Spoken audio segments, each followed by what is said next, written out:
evening.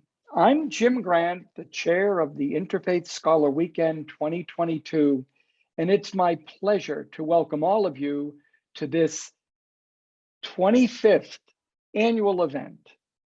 This year, the topic is Sabbath Economics, Ancient Wisdom for Modern Crises, and its opening presentation tonight, Revisiting Old Covenants in a Time of Plagues.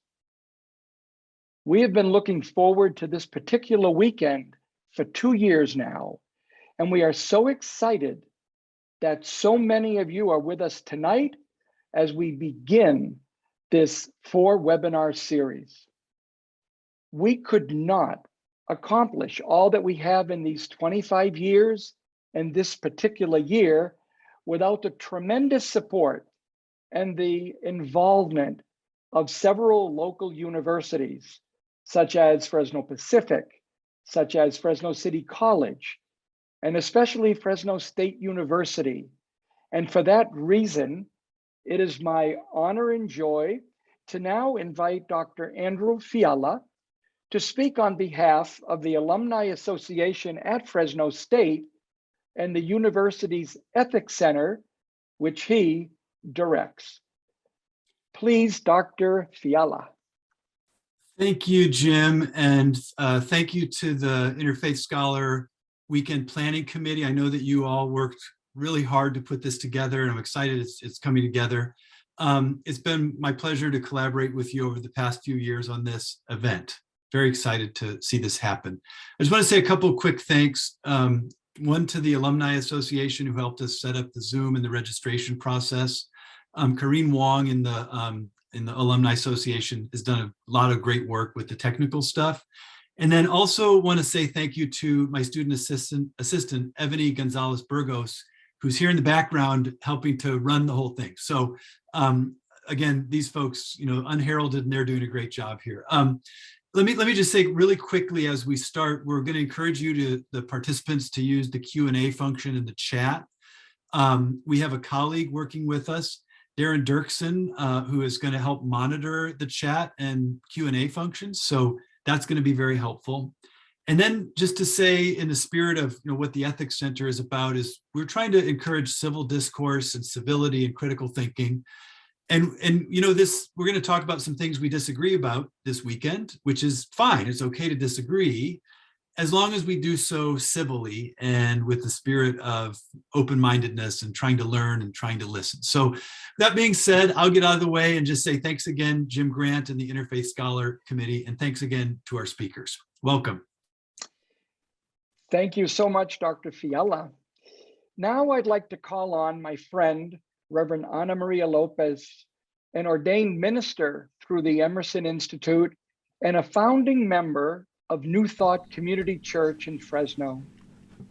Reverend Lopez is a strong Indigenous leader in our Interfaith Clergy Coalition, and she will now bless our series and remind us on whose land we are standing here in Fresno, California. Aho mitakiyo yasin. Thank you, everybody. Thank you. It is a deep honor to be here with the ancestors today. Our local tribes are the Yokuts, the Miwoks, the Chukchensi, and the Mono tribes, as well as many other tribes that live here together. As we honor all two-legged, all four-legged, all winged brothers and sisters, the brothers and sisters of the waters, the creepy-crawly and the slithery kind, the tall standing trees, our beautiful sequoias that surround us, the mountains.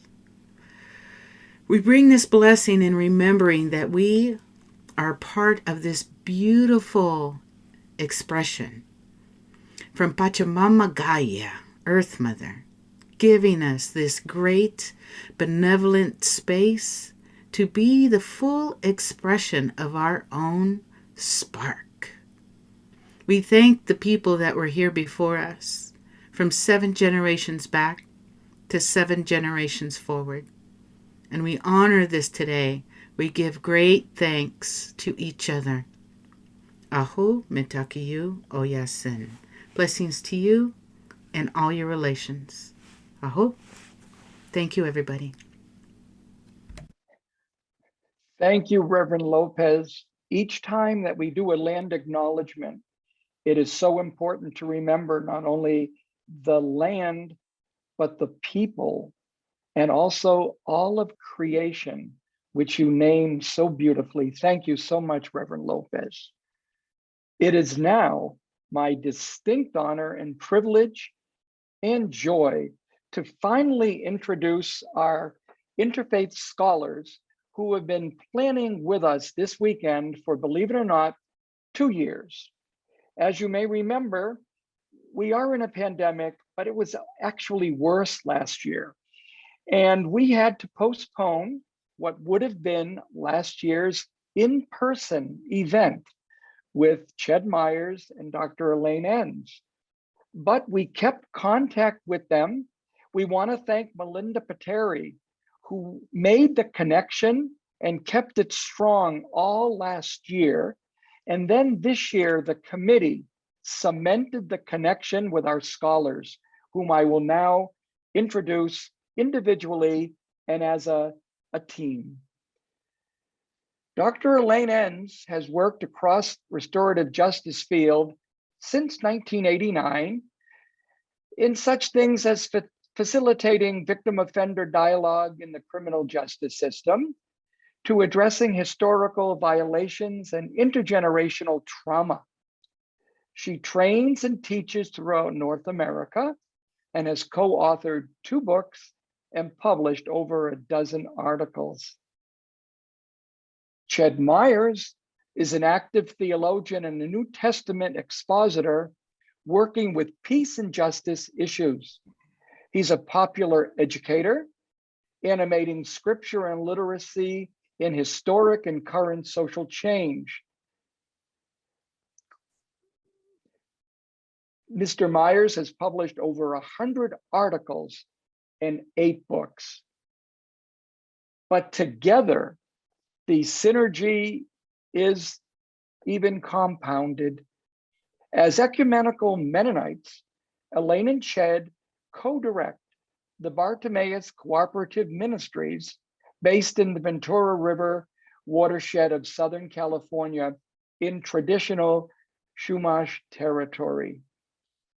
In 2009, they co-wrote the 2-volume Ambassadors of Reconciliation, a New Testament theology and diverse Christian practices of restorative justice and peacemaking, published by Orbis Books. They will introduce us to their most recent publication, Healing Haunted Histories, a Settler Discipleship of Decolonization, which was published by Cascade in 2021 during their final session with us on Sunday afternoon. Ched and Elaine, it is a distinct pleasure and delayed satisfaction to be able to have you here this evening to open up your wonderful series that you have worked on for us. Thank you, and please use every moment till 8:30 to enrich us with the first of your 4 presentations. Thank you in advance for all you will do for us tonight. Thank you, Jim. It is a privilege to have been given this opportunity, particularly as non-academically located scholar activists, and follow in the footsteps of the great program on restorative justice ISW sponsored last year. Thank you again to Jim Grant, chair of the ISW committee, for his warm communication, and to the Fresno State University Ethics Center for hosting the Zoom program. You met Andrew Fiala of the center, and you will maybe see student intern Ebony Gonzalez Burgos. They are our Zoom producers working the magic this weekend. We are so grateful that ISW was able to pivot to an online format for this weekend. And even though we won't experience the same depth of community as an in-person gathering, we hope you'll experience a sense of welcome and belonging. So we greet you, our interfaith friends, tonight with Shabbat Shalom and Yuma Mubarak, and Happy New Year to our Sikh friends. We are honored to be with you. And a shout out to my old workmates from Fresno Pacific University and to the Fresno Wild Church community who are watching as a group tonight. So let us begin with two important acknowledgements. Thank you to Reverend Anna Maria Lopez, land acknowledgement, to which we will add our own. We are beaming to you from the Ventura River watershed in Southern California, the heart of unceded and untreated Chumash land, where we live and work with Bartimaeus Cooperative Ministries, and where we as settlers seek restorative solidarity for the legacy of colonial displacement and genocide and sustainable lifeways amidst God's good creation. And secondly, as we are in Women's History Month, we want to honor 3 women elders who are dear mentors. Joyce Johnson is a tireless advocate for racial and economic justice at the Beloved Community Center in Greensboro, North Carolina. Elizabeth McAllister is our mother in faith and activism, a veteran nonviolent peace activist now in her 80s, living in Connecticut. And June Lorenzo is a tribal judge, human rights lawyer, and eco-justice advocate from Laguna Pueblo, New Mexico. Each of these 3 has taught us and shown us about fidelity to our faith tradition, and together they represent our North Star. To begin, we want to get a sense of who is gathered in this Zoom conversation. We've set up a 4-question poll on basic demographics. So Ebony, please launch the poll, and everyone just take a moment to fill it out. These polls don't allow you to select all that apply, and so choose the option that feels most accurate for you. All of the polls this weekend will be anonymous. And in the last question, we invite those of you who are not in Fresno tonight to chat in where you are. So thank you, friends.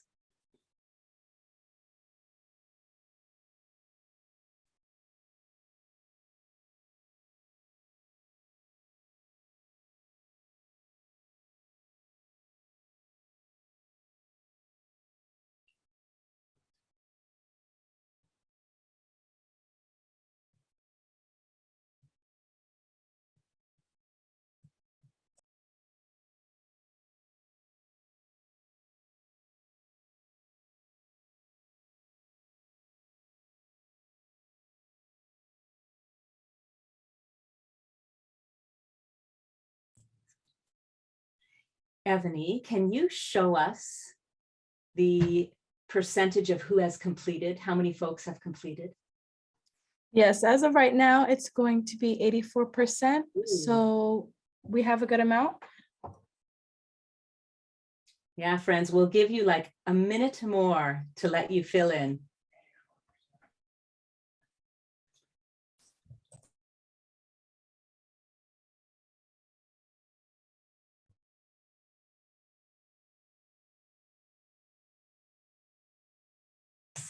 Ebony, please show us the aggregate results. Thank you.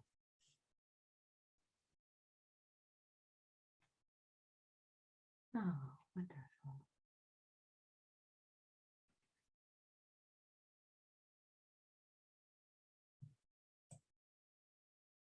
This is really helpful for us and I think for you to see who's here. And we know this mix will change as we go through the weekend, but that's very, very helpful. We're looking at age, our more seasoned folks are in the majority, but a good, Delighted to see one of you under 20 joining us. Thank you. looks like we've got some college good- student age good. folks. 20 somethings. All right, and we're looking you. at the racial demographics.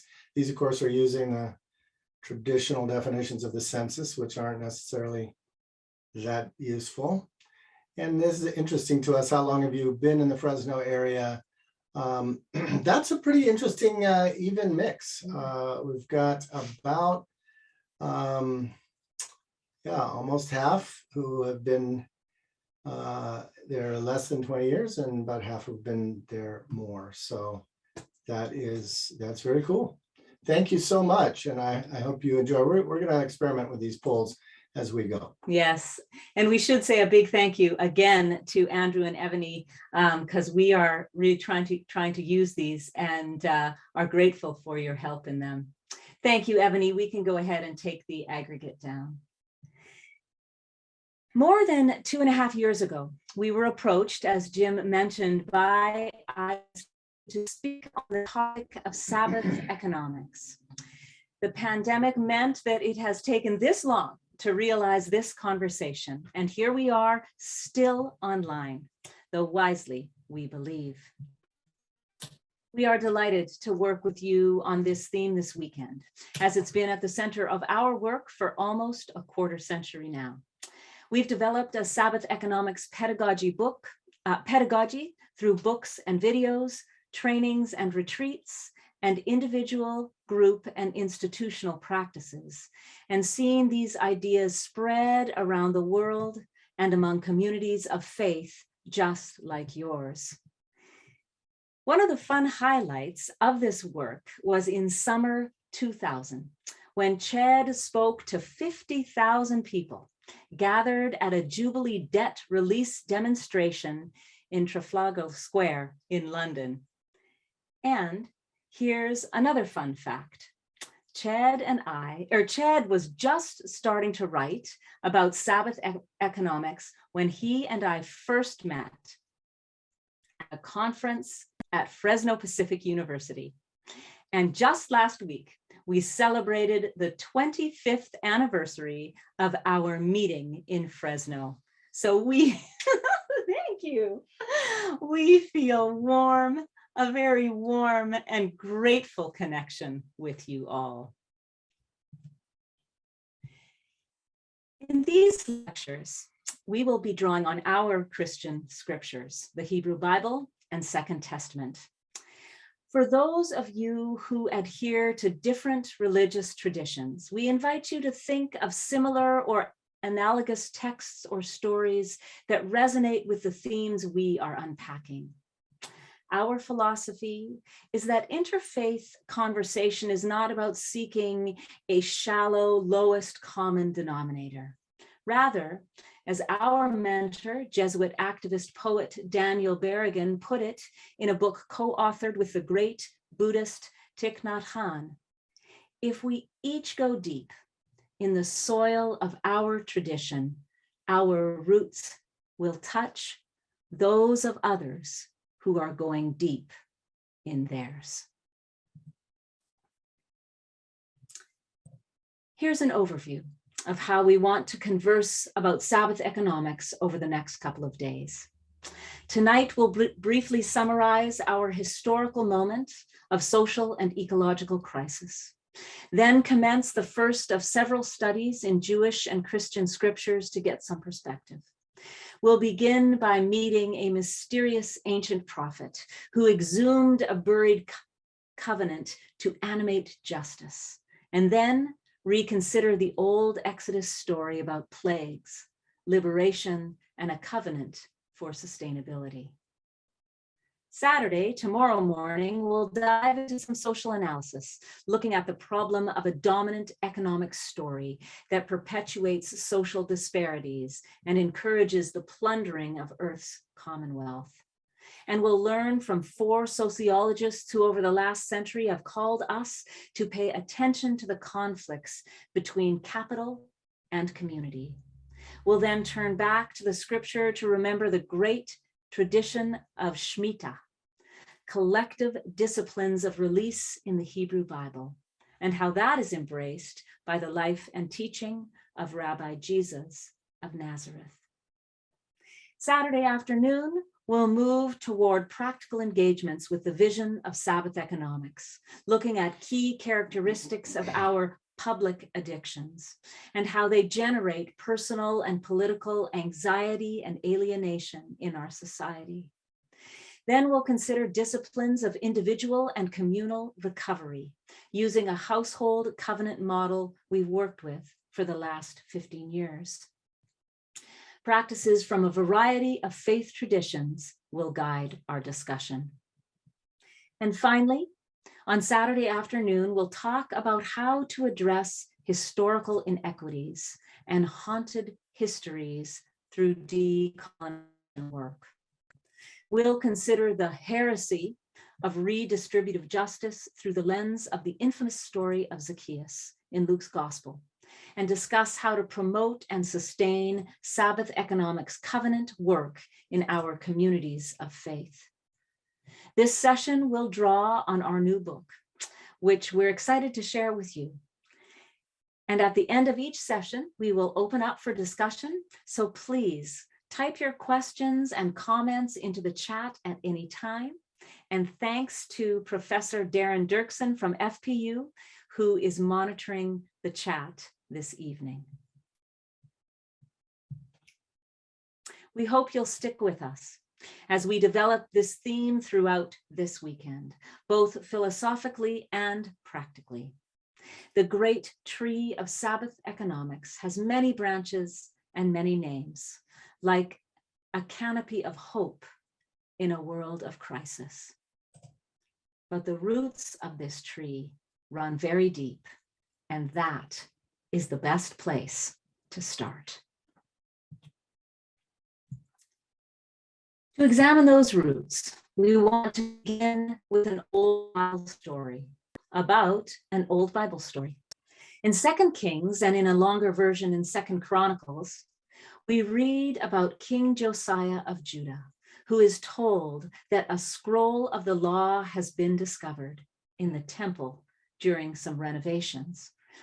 This scroll is read to him, and he realizes immediately that he and his people are in trouble for having departed from the covenant they made with their creator and liberator. So Josiah summons all his top advisors to interpret what this might mean, instructing them to inquire of Adonai about the scroll. And who do these luminaries turn to? An obscure figure, Huldah, the wife of a keeper of the wardrobe. Now, Jeremiah was preaching during this time, as were Zephaniah, Nahum, and possibly Habakkuk. Yet the advisors do not consult any of these familiar male prophets. Rather, they go to this mysterious woman who is acknowledged as a prophet, and it is she who interprets the scroll to the king. If Josiah is looking for a more optimistic second opinion, he has gone to the wrong prophet.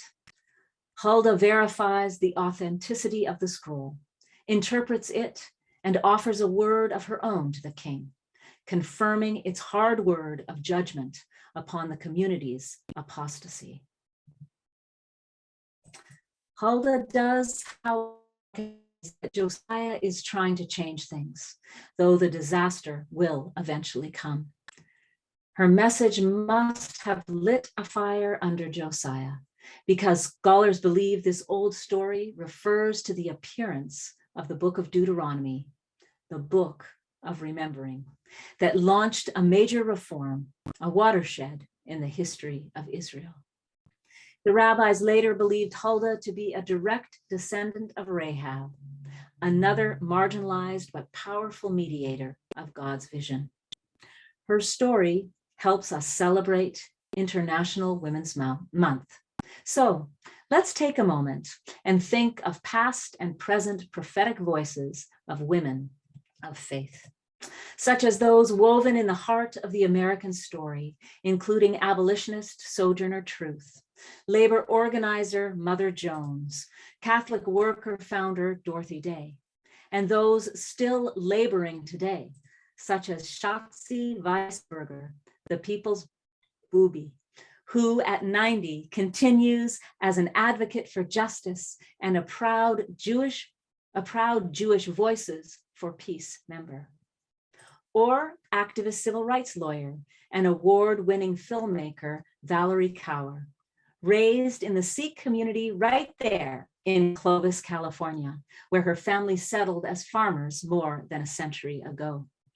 Or the brave Congresswoman Ilhan Omar, policy analyst, organizer, and advocate, who in 2018, together with Rashida Tlaib, became the first Muslim women in Congress.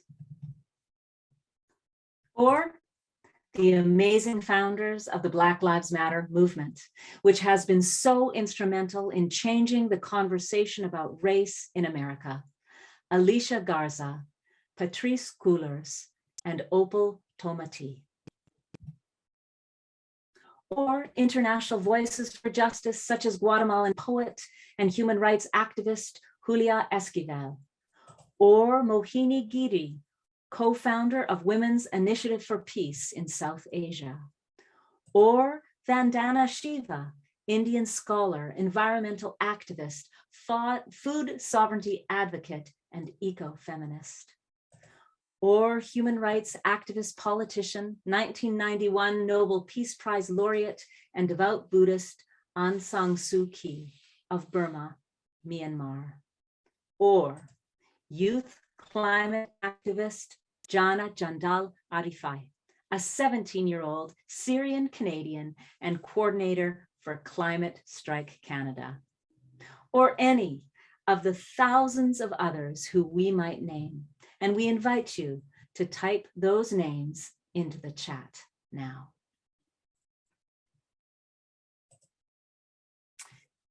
We began with the old story of Hulda this evening, not only to honor women who speak truth to power. That tale also illuminates the overall theme of our talks this weekend, ancient wisdom for modern crises. Let's address the crisis first. We as a human family are indeed facing unprecedented crisis, social, ecological, economic, and spiritual. We're not going to debate that point this weekend. All of us must continually work to awaken those who live in denial of the inconvenient fact that our world is broken. And like Humpty Dumpty in the old nursery rhyme, all the king's horses of futuristic technology and all the king's men of modern social engineering cannot put it back together again. To do that, we must look at ancient sources of diagnosis and healing, indeed to some of the oldest wisdom in our traditions. And for those of us who are disciples of the world's historic faiths, this means wrestling afresh with scriptures. So in the spirit of Hulda, let's rediscover and reinterpret them in the face of this crisis to see what they might teach us about survival and flourishing. Tonight, we'll revisit ancient covenants in a time of plagues, opening this weekend's conversation by reconsidering one of the oldest pieces of sacred literature still in circulation, the Exodus story.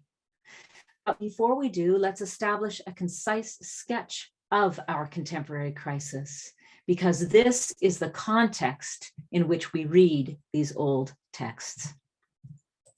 We are surrounded by plagues. We are all wearily aware that COVID-19 continues to ravage the globe 100 years after the Spanish flu pandemic of 1919. And our spirits have grown almost numb to the toll, now approaching 1 million deaths in the US alone. But corona isn't the only virus infecting our body politic. Resurgent racist violence is called by some the 1619 virus, meaning when the first slave ship arrived in the English colonies on American shores. A national mythology that is staggering in its breadth, depth, and persistence, as ISW explored in your local context last year. These two diseases have in turn unmasked afresh the endemic social and economic disparity among communities of color and poor folk, even right there in Fresno County. And to make it all worse, we now have a brutal and destabilizing war in Ukraine, the latest plague of militarism, which also deeply affects spends more on military than the next 7 countries combined. Our nation's greatest prophet, Martin Luther King Jr., in his consequential 1967 Beyond Vietnam speech, delivered exactly 1 year, almost to the hour before his assassination, named our captivity to the giant triplets of materialism, racism, and militarism.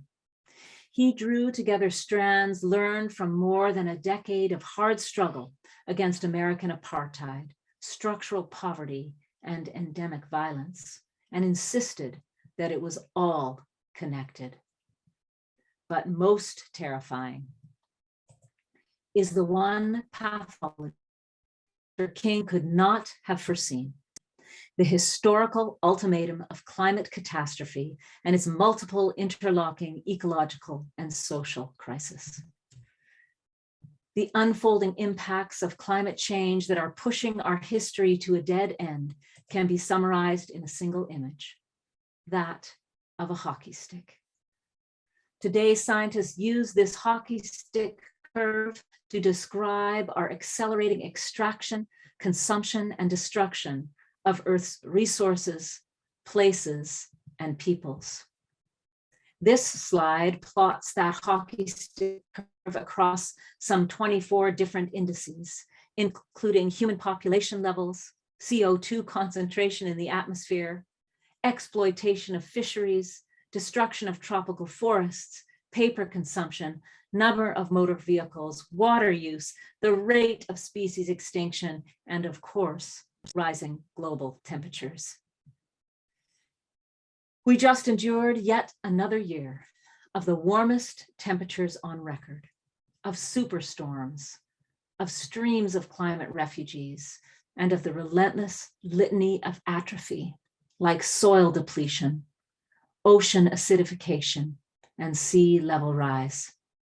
These trends force us to reckon of what New York Magazine several years ago called the uninhabitable earth.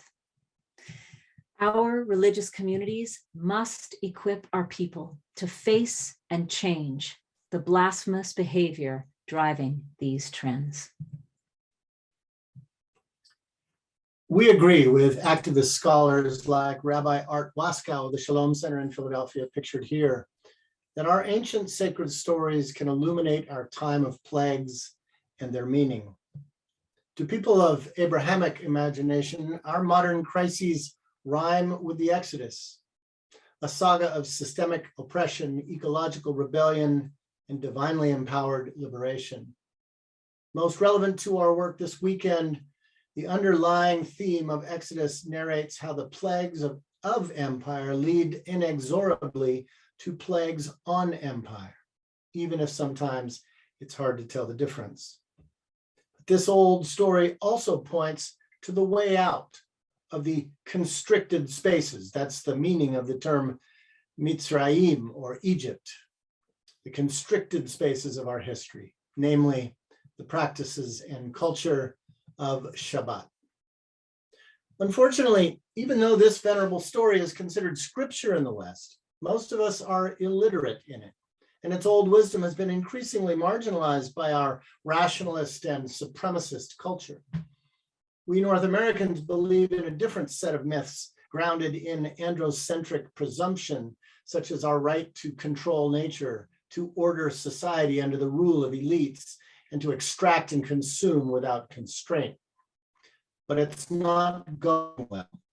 Here we are in 2022, stalked by multiple apocalypses of our own making. So what might we learn from this primordial tale?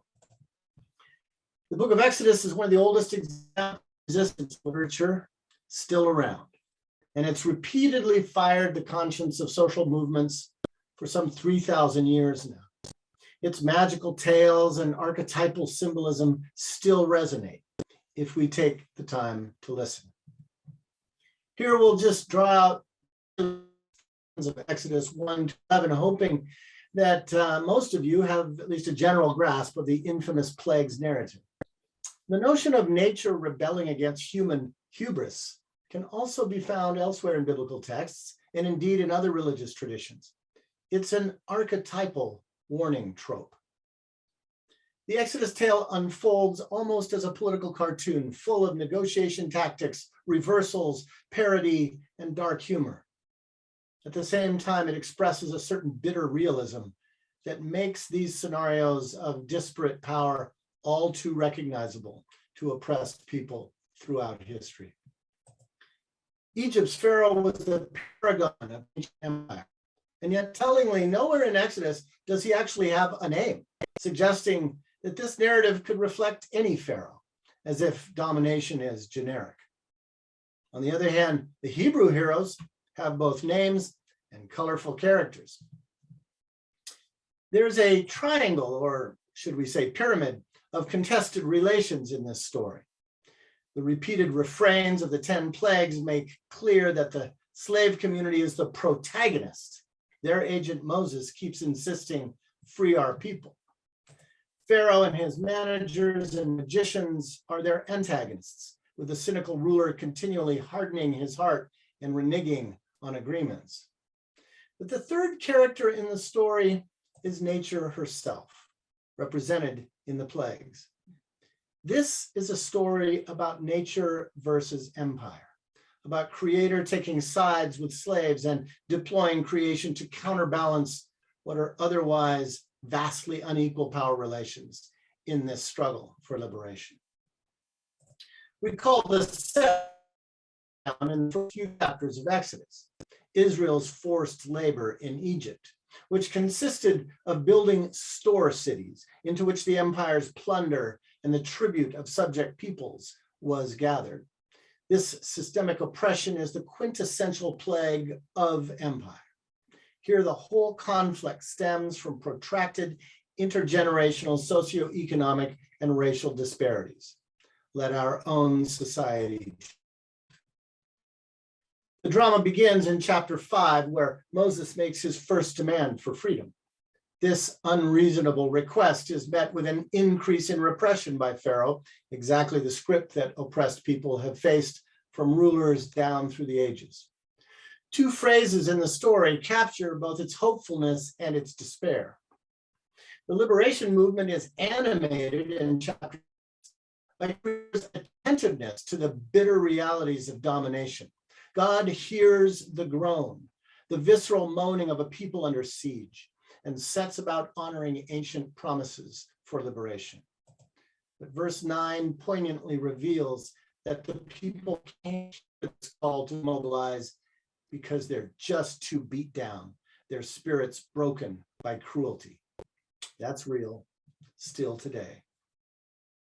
This impasse, however, is broken by the divine strategy. Creator instructs creation to rise up against empire. So begins the great series of 10 plagues, winding around the conflict like a labyrinth, slowly escalating the stakes. The first sign of nature's protest is the Nile turning to blood. Many have attempted to explain this phenomenon scientifically, generating plausible theories, such as sudden shifts in temperature generating a bacterium known as burgundy blood algae. An article in the prestigious Yale Journal of Biology and Medicine hypothesized that sudden climate warming may have resulted in an ecological cascade of blight on the water, killing fish and frogs, plagues 1 and 2, causing insect populations to increase, plagues 3 and 4, note the New York Times article from 2018, which in turn transmitted livestock diseases that sparked epizootic epidemics in animals and humans, plagues 5 and 6. But the power of these ancient stories as archetype and myth get lost in modernist attempts to demonstrate their literalism. We don't have to work very hard to understand the meaning of these plagues in our own context. Polluted water, talk about red, resulting from human contamination is a plague of empire, which then becomes a plague on empire, causing sickness in humans and further deterioration of the environment. And just to bring it close to home, in 2014, the San Joaquin River was listed as the second most endangered river in the country by the nonprofit group American Rivers because of overdraw, pollution, and overdevelopment. Our Ventura River faces all the same issues. So we don't need to read Exodus literally to see the plagues as a victim articulated by eco-philosopher and farmer Masanobu Fukuoka. If we throw Mother Nature out the window, she comes back in the door with a pitchfork. So let's focus on the powerful symbolics of the Exodus narrative. For example, we see a labor conflict develop in chapter 5, in which Pharaoh increases the quota of brickmaking among Hebrew slaves while decreasing their supplies, and accuses the workers of being lazy. Well, I guess we've seen that movie before. Exploiting and dehumanizing workers is another plague of empire. In chapter 9, the 6th plague commences with Moses reaching into a kiln, the work site of those brick-making Hebrews. In a powerful act of nonviolent protest, he takes ashes and flings them at Pharaoh, a defiant repudiation of intolerable working conditions. And then mysteriously, the ashes spread over the empire like acid rain, a plague of empire becoming a plague on empire. Injustice ultimately makes even the ruling class sick. Plagues 7 and 9 escalate the struggle to virtually cosmic proportions as negotiations between Moses and Pharaoh get increasingly hardball. Fiery hail increases the pressure from the skies, causing the autocrat to change his public line, for the first time admitting, we have a problem, but he quickly retrenches his position.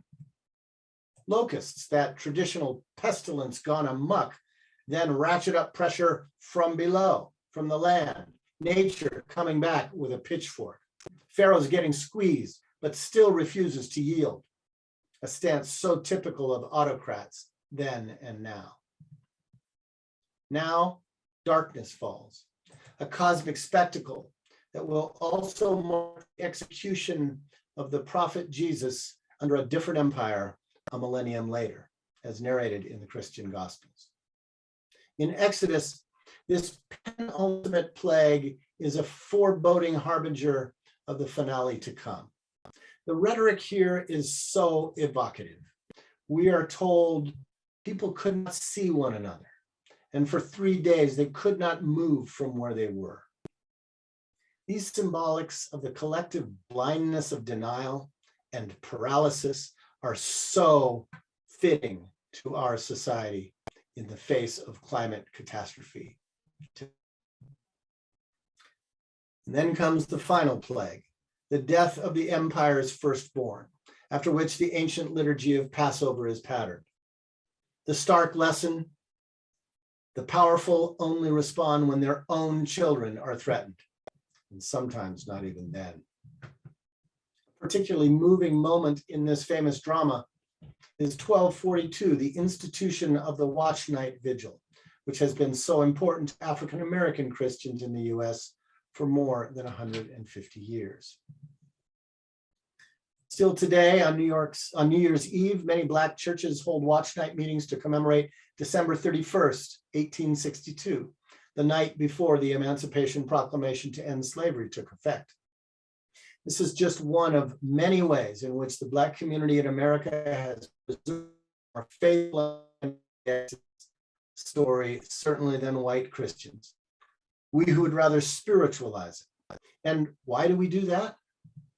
Because, as activist scholar and friend Laurel Dykstra, an Anglican priest up in British Columbia, put it in her fabulous 2002 commentary on Exodus, we white folk can only legitimately read the Exodus from the vantage point of Pharaoh's household. And who really wants to do that? In the Exodus story, nature joins in the slave insurrection, partnering with Creator to force Pharaoh to relent. Finally, the Hebrews organize their massive labor strike and walk out, led by a pillar of fire. But one last time, Pharaoh changes his mind and now pursues the Israelites into the wilderness.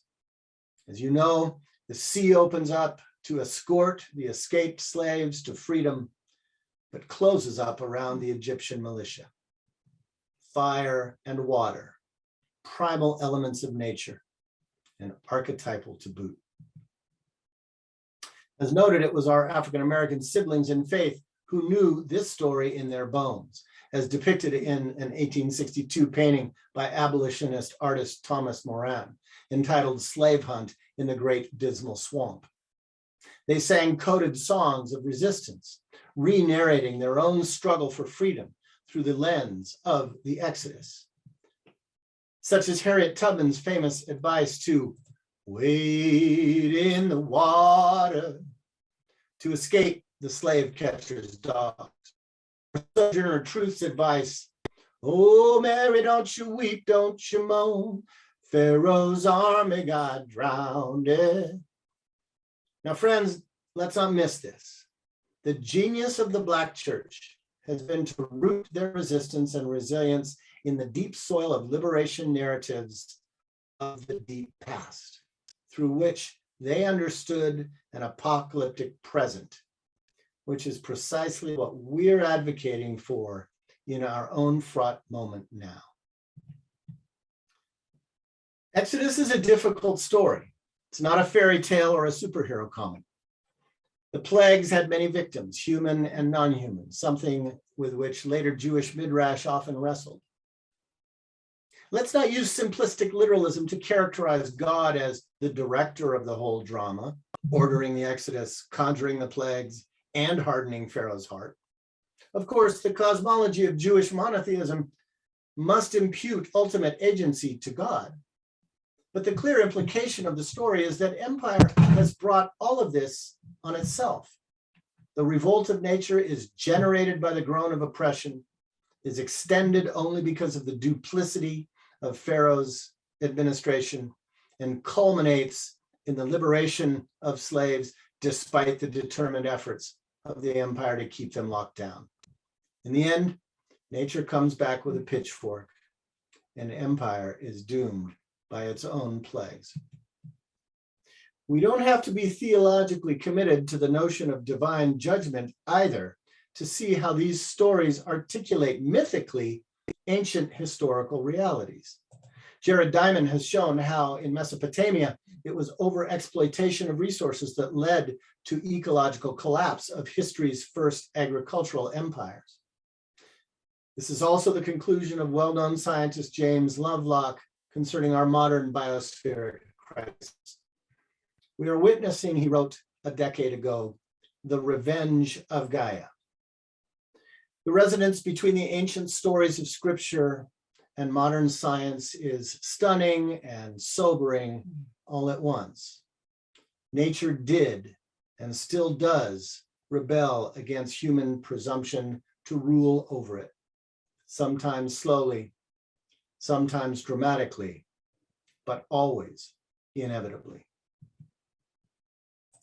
If you're interested in more details in this reading of the Exodus Plagues narrative, you can find my 2020 article in Direction Journal online. You see the URL there. But is there any good news in this ancient story? Well, the next sequence of the Exodus narrative offers the antidote to the plagues of empire. But before we briefly look at this and then open up for questions, let's take a 2-minute break.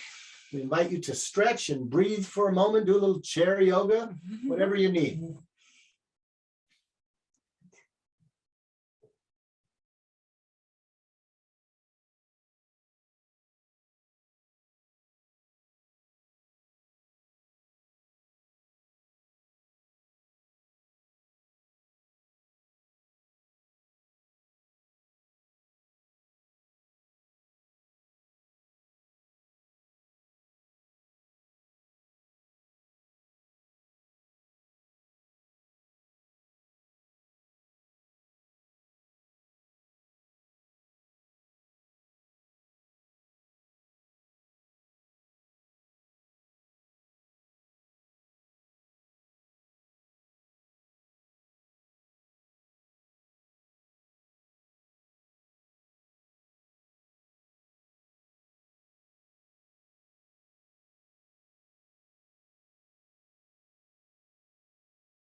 All right.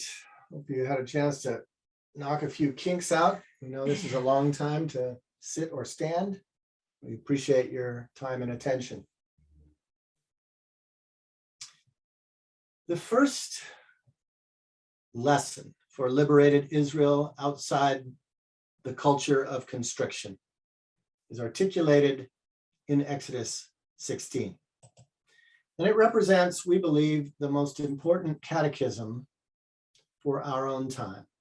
After all, as the old African-American proverb put it, it's easier to get the people out of Egypt than to get Egypt out of the people. Recall that the plot of the liberation narrative of Exodus was launched when Creator famously referred to Moses in a burning bush as the one who hears the cry of the poor. Key to Creator's strategy is the reiteration of an ancient covenant.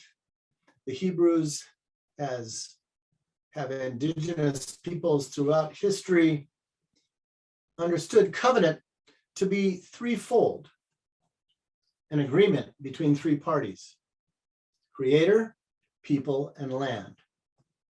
So here's the story of this recovenanting in Exodus. No sooner do the Israelites cross the Red Sea, finally free from Pharaoh, than they begin to long for the security of their former slavery, as in, well, we may have been in bondage, but at least we could eat junk food at Mickey D's. Like us modern North Americans, the ancient Hebrews couldn't imagine an economic system apart from the constricted culture's political, military, technological complex into which they had been socialized, even though they were at the bottom of that social pyramid.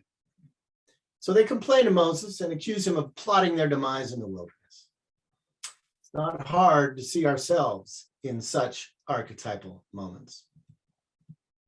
The divine response to this utter lack of imagination is to reassert the older economic narrative of creation. I am going to rain bread from heaven for you. Now, this is not magic or miracle, but a beautiful expression of the cosmology of grace.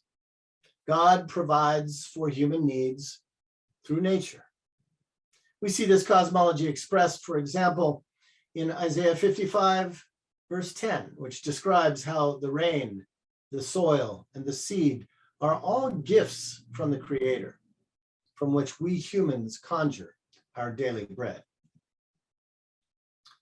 So commences the famous manna story. But it's not about trusting God, as some of us learned in Sunday school. The text says very specifically that the manna is a test to see whether Israel will follow covenantal instructions on how to realize Yahweh's alternative society of justice. And what are these instructions? There are three, and they are the foundation of what we call Sabbath economics. Lesson number one is to make sure no one gathers too much and that everyone has enough. It is a specific censure of both affluence, too muchness, and poverty, not enoughness. Principle number one of the economic covenant of freedom is fundamental structural equity. As biblical scholar Ellen Davis points out, this invitation to free gather manna contrasts sharply with how fields were harvested in ancient Egypt. This ancient fresco pictures the ruler in the upper left corner, always measuring, making sure peasants were handing over exactly enough, otherwise they'd be punished. In contrast, the picture in Exodus 16 is of Israelites gathering the gift freely, with no rulers looking down upon them, only a benevolent Creator and that Creator's instructions. The second instruction is that the manna should not be stored up. You see, wealth and power in Egypt was defined by surplus accumulation, just like it is in our society. Remember how Israel's forced labor consisted of building store cities at the beginning of the Exodus narrative? into which the empire's plunder and tribute was gathered. So here the liberated Israelites are enjoined by God to keep the commonwealth circulating, not concentrating. And the third instruction introduces, for the first time in the biblical narrative, the communal discipline of keeping Sabbath. 6 days you shall gather, but on the seventh, which is Shabbat, there will be none. Note that this injunction is instituted well before the covenant at Sinai. Moreover, it is reiterated at the conclusion of the covenant code as a life and death issue. So Sabbath is the beginning and end of Torah. Why? Because Sabbath is much more than a prescribed periodic rest for the land and human labor. It is the bedrock of a culture of constraint and equity. Its prohibitions function to disrupt our compulsive attempts to control nature and to hoard her gifts, and our addictive need to maximize the forces of production and consumption, all of which we'll talk about tomorrow. Sabbath is, in other words, fundamentally an ethos of self-control, self-limitation, something our modern culture seems both unable and unwilling to practice, which is why we seem to have an infinite tolerance for both affluenza and dehumanizing poverty. And that is why we're on the brink of civilizational extinction. These three instructions represent the primary lessons for liberated Israel and for all of us. There will be enough for everyone, all limits are observed, and if distribution is just and equitable. It's not hard to see how crucial such old wisdom is to our current interlocking crises of economic extraction, wealth disparity, and ecological destruction.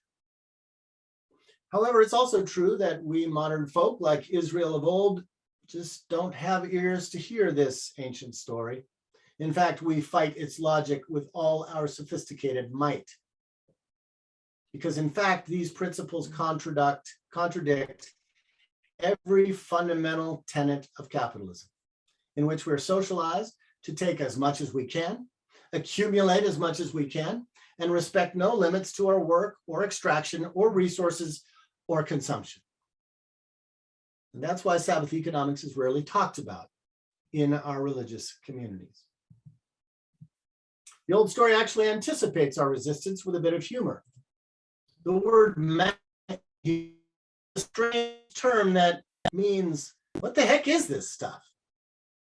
Which is to say, we don't recognize God's gift or its ethos, because like Israelites of old, we've been raised watching the empire's television, attending the empire's schools, and believing in the empire's habits of wealth and consumption.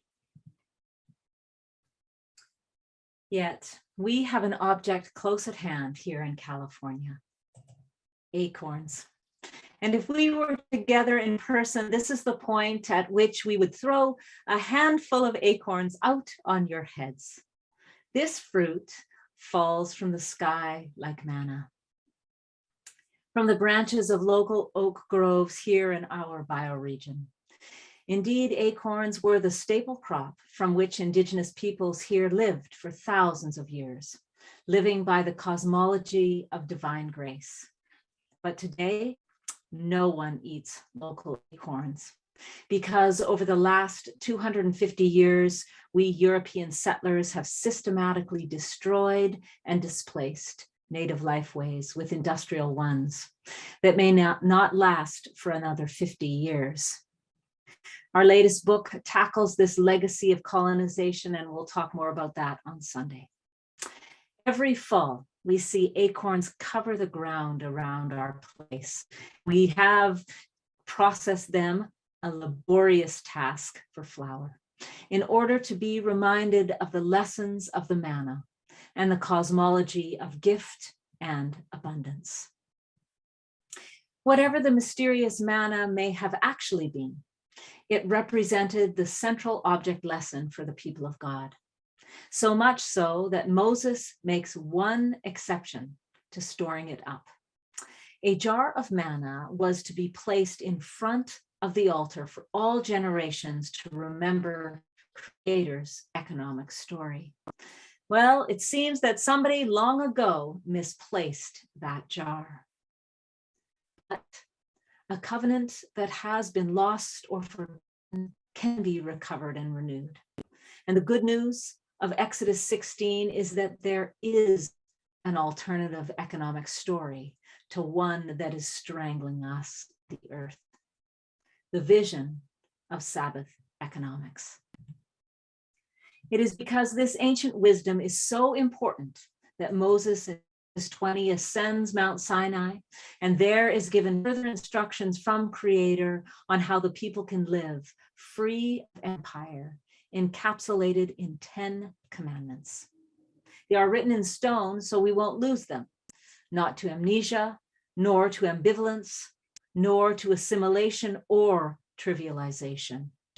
This is the moment in the Exodus narrative, rightfully enshrined as the foundation of our Abrahamic faiths, in which the people are invited and challenged to make a covenant to the divine cosmology of grace, in order to resist the pathologies of the narrow culture and learn to walk in a good way with Creator, with each other, and with the land. And this covenanting with the land is essential. We are reminded of this at the end of the book of Joshua, where the successor of Moses seals the covenant with the people of Israel by taking a large stone, setting it up under an oak tree and proclaiming, "See, this stone shall be a witness against us, for it has heard all the words of God." The land remembers.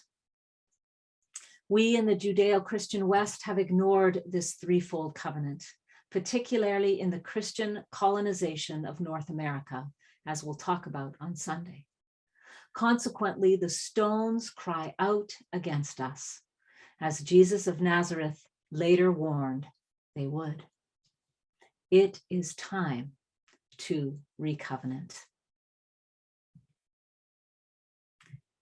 To conclude, the deep work we want to talk about this weekend is the task of recovering our identity as treaty people, as they say in Canada, which is to say those who are accountable to ancient covenants with Creator, peoples, and the earth. So tomorrow, we'll unpack some of the practical and spiritual dimensions of Sabbath economics for our time. And we hope you'll come along to the rest of our ISW sessions so we can learn together. So now we want to turn to some questions and answers. And we want to start this conversation with some good news. The old Exodus story of liberation and renewal is again animating people of faith to action, just as it has for thousands of years. Recently, some faith-rooted activists have been directly appropriating Exodus language in their public witness. For example, a few years ago, the Interfaith Witness for Climate Action in Boston organized a public demonstration that drew on the symbolism of Holy Week and Passover to confront the governor of Massachusetts in an action entitled, "Let My People Go, Exodus, Fossil Fuels." In 2018, a group of Presbyterians made a 1,200-mile walking pilgrimage to their General Assembly in St. Louis to try to persuade their denomination to divest from fossil fuels. In doing so, they were retracing the footsteps of the Exodus journey.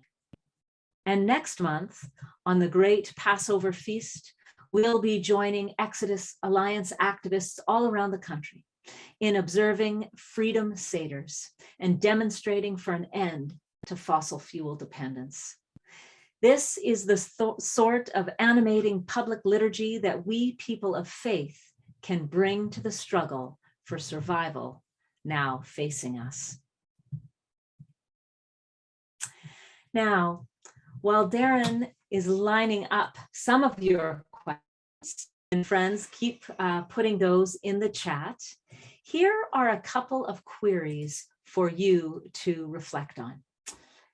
And if you are inspired to answer some of these questions, we're sorry we can't unmute and hear from everybody, but if you do want to offer reflections to these questions in the chat, we'll also look at those. So thank you. So Darren. Yes, okay, actually, Darren, just before you begin, we'll just read these questions out loud. So where or how do you feel the presence and pain of plagues today in your daily life? How does socioeconomic disparity most impact your life and work?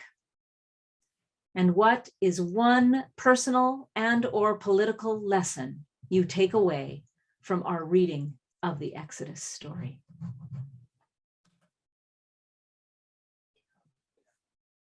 So Darren, did anything come up in the chat or a question from you? And just a reminder to people to go ahead and do that. There's both the Q&A function and the chat. So we'll monitor both, and please feel free to put in questions or comments that you would like Chad or Elaine to elaborate on. And I know there's different questions also that have been posted about recording and such, and we are putting some of that information out there so that you can access these at a later time. And we'll give you more direction and information about that as that comes along.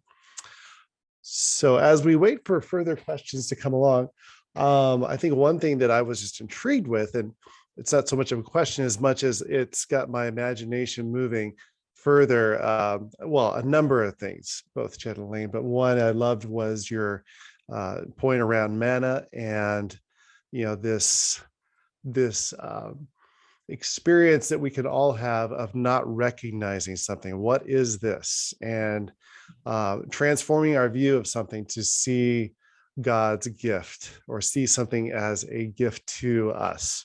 I'm playing with that. I don't necessarily have a question straight off of my head, except that I'm just thinking about trying to even think through what are some examples of things that might just, and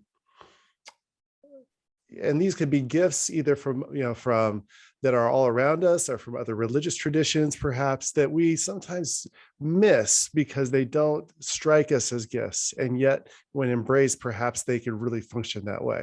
I don't know if you have something further to elaborate on that.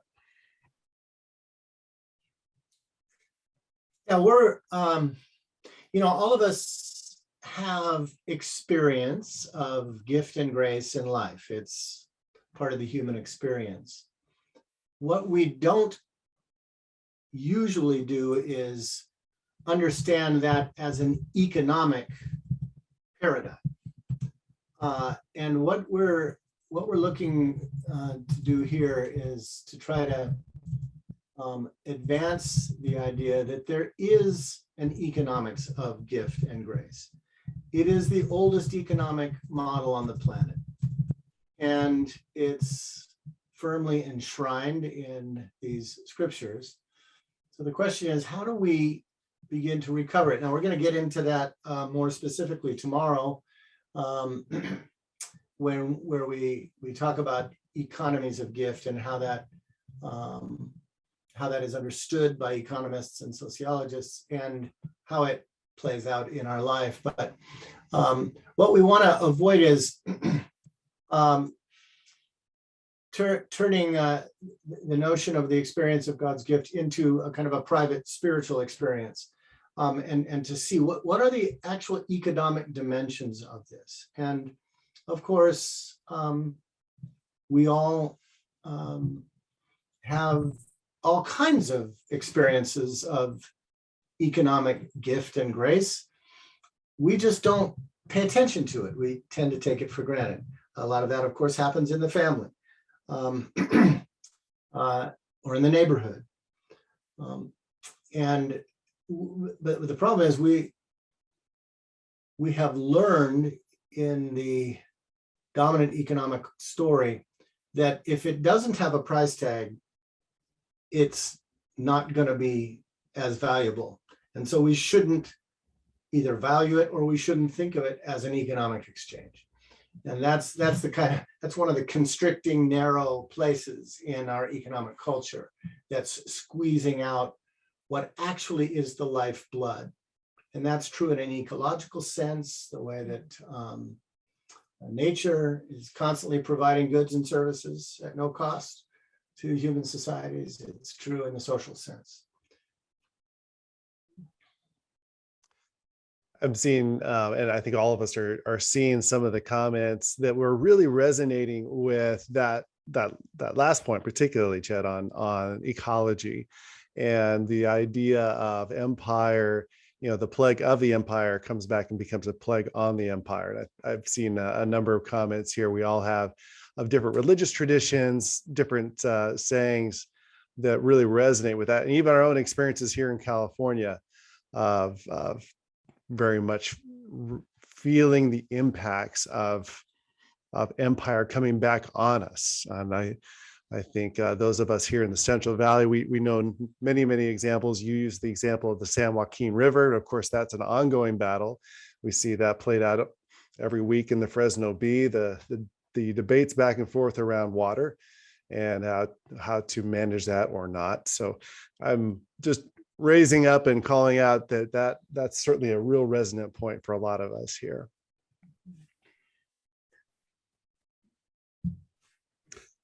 From Andrew Fiala, he says and asks, Exodus seems to be a tragedy of intergenerational proportions, and Moses never makes it to the promised land. How do we balance the kind of hopelessness in the present in connection to hope for the next generation and the future? That's one of the reasons why we very specifically started out by honoring our elders. This is truly an intergenerational pathology, and it's also an intergenerational struggle. One of our mentors is Ruby Sales, one of the venerable veterans of the Southern freedom struggle. And Ruby says, when you get involved in the work of social change, it often seems overwhelming, especially when you think it's up to you or when you're just learning the ropes. And she says, I like to think of it as stepping into a river that's been going on since the days of Moses. And it involves a lot of up against the current swimming, but it is a river of faith and struggle and imagination that extends way past and will extend beyond us, God willing. Our job is just to keep our own generation's responsibilities and then keep passing it on. So we do that by honoring elders. Yeah, and I was also thinking too, it was really fun to research for our weekend together and just discovering, and I'm giving little teasers. Well, the young Canadian Syrian woman that we showed a PowerPoint picture of, she was 17 years old, and she's the one that called the climate strike. And tomorrow you will meet these wonderful young Muslim women that are doing this amazing work. And so, yes, it is our elders, and then it is also looking to the strength and courage and clear-sightedness of our youth and our young people that are grounded in their faith traditions, doing incredible work. And so, yeah, how do we keep each other's hope up? We tell each other stories, and we revisit these stories out of our sacred scriptures, and we get to know our elders and our young people that are doing this incredible work. appreciate Dr. Howard's pointing us to Mm. Hindu texts, and I think most of us know the great citation of Mohandas Gandhi, that the earth provides enough to satisfy everyone's need, but not everyone's greed. You see it on T-shirts, but why can't that actually be the core wisdom of our economy?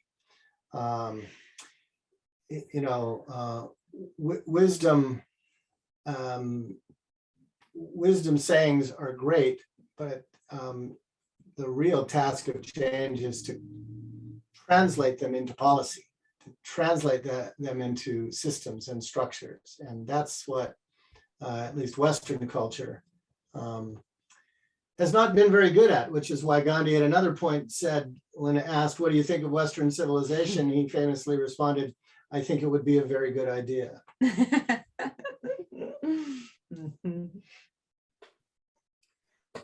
Another question from Norman. He says that years ago, John Cobb and Herman Daly published For the Common Good. In it, it suggested what I might call a theology of relinquishment. How does the Exodus motif fit into that suggestion? And how does your work approach a similar theme? John Cobb is, I think he's 96 years old now. He's been a mentor and a teacher of ours and a friend.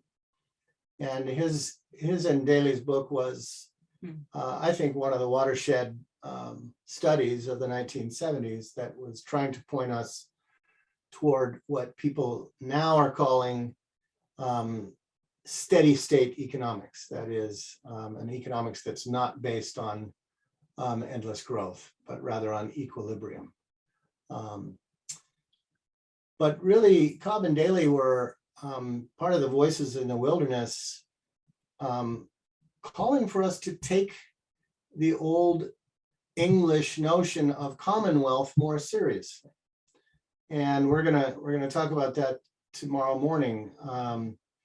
This is something that is not a new concept in the West, but it is a concept that got buried in the early Enlightenment with the rise of philosophical thinking around the ability of human beings to exploit the earth for gain without limits. So relinquishment, look, this is really what we're trying to do, is echo all these other voices in this great river to say that old wisdom is essential if we're going to have a future. And the notion of relinquishment, of self-emptying, is core to all of our religious traditions, without exception. Whether that's through practices of fasting or voluntary poverty, self-emptying, emptying of the mind. So relinquishment. So why does suddenly relinquishment, when it's turned from a spiritual principle into an economic practice, why is it utterly dismissed by Western thinkers? That's the kind of intellectual dead end that or corner that we've painted ourselves into. And so that's why I think all of our religious traditions, it's kind of an all hands on deck situation to not be embarrassed about the ancient wisdom we steward, but to obviously study it, to see what it has to say to our crisis, and then live it, show it, and apply it above all to economics,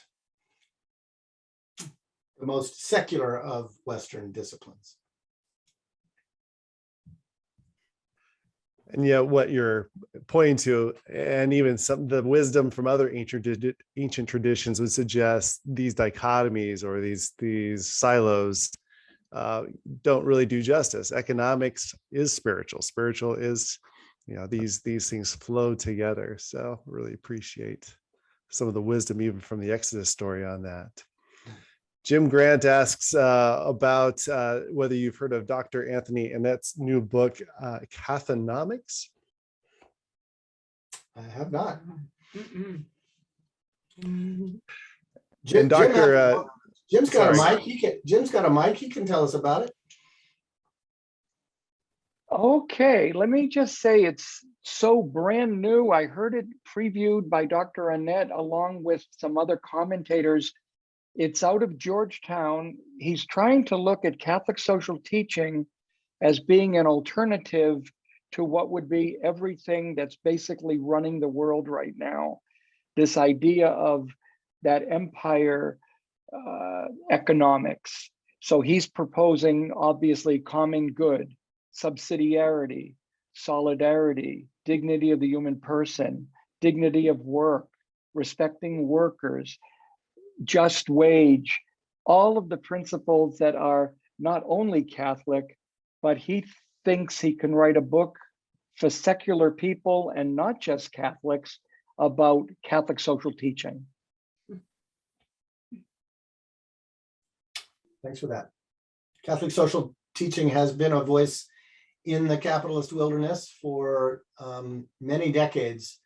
And you really see it beautifully curated in the Catholic Committee for Appalachia, which has been going now for 50 years, responding to both social and ecological crises in Appalachia through the lens of Catholic social teaching. And I commend them. You can find them on the web, CCA, Catholic Committee on Appalachia. Our colleague here in the Interfaith Scholars Weekend Planning Committee, Dr. Sudarshan Kapoor, asks, who is practicing the kind of economics you have shared with us? Is it possible to practice it in a capitalistic society, or sorry, capitalistic economy? That's what we're going to look at tomorrow. There's so many ways to approach this. We're going to talk tomorrow about how it's like a jigsaw puzzle, and we're going to try to look at a few pieces of that puzzle tomorrow. Right now, we're trying to lay the foundation for why we have to both talk about this and organize around this as people of religious faith. Because it seems like we're actually not yet persuaded. We still are too ambivalent in our religious silos. And if we're thinking or acting around economics at all, it's usually an afterthought. It's usually something that is sort of relegated to the social justice card table at the back of the building. And that's not good enough. We've got to place it at the center of our religious faith and practice. And so that's why we're starting out more in a theological mode. And yes, it is possible in little ways, in big ways, and that's what we're going to tackle tomorrow. Yeah, tomorrow we are going to look at how practices on individual household levels, but also different organizations and congregations and different folks that are working at it. And it is a fun exploration to think about the different ways that we can practice Sabbath economics. So we look forward to doing that together tomorrow. One last question, and maybe we can ponder this one, and then we can move towards wrapping up our evening. But this is from Hallie Lou Rogers, Haley or Hallie. I'm sorry if I'm mispronouncing your name. For people who may have practiced self-relinquishment, but in a context that ultimately treated their personhood as an extractable resource, how can they begin to bridge the gap between their experience and a Sabbath worldview? I'm not sure what the idea is behind an extractable resource, but it could go a couple of different directions with that. Yeah.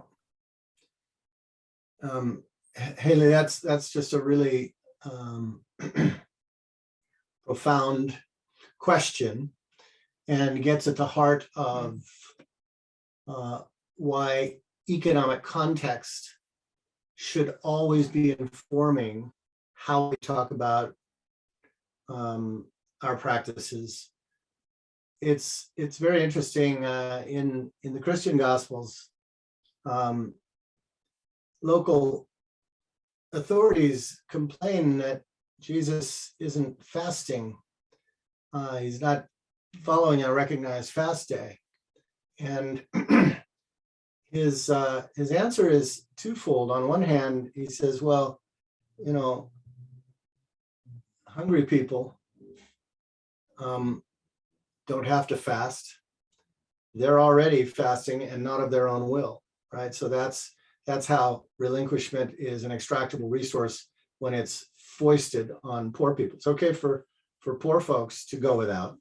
That's pretty deeply ingrained bias in our society. It's okay for poor folks to go without education, go without clean water, go without enough food, go without transportation. That's all okay. And then spiritualizing it. There's nothing, at least in the attitude of Jesus of Nazareth, there's nothing spiritually romantic about poverty. Poverty is dehumanizing. Spiritual self-limitation and exploration of emptiness through fasting, through self-deprivation, that's a journey that human beings are invited upon. But that's not something that one imposes on people, not the church or the religion, and not the state. So thank you for calling our attention that it's actually people with too much who have to learn the practices of relinquishment. And that's where context is everything in these religious teachings. So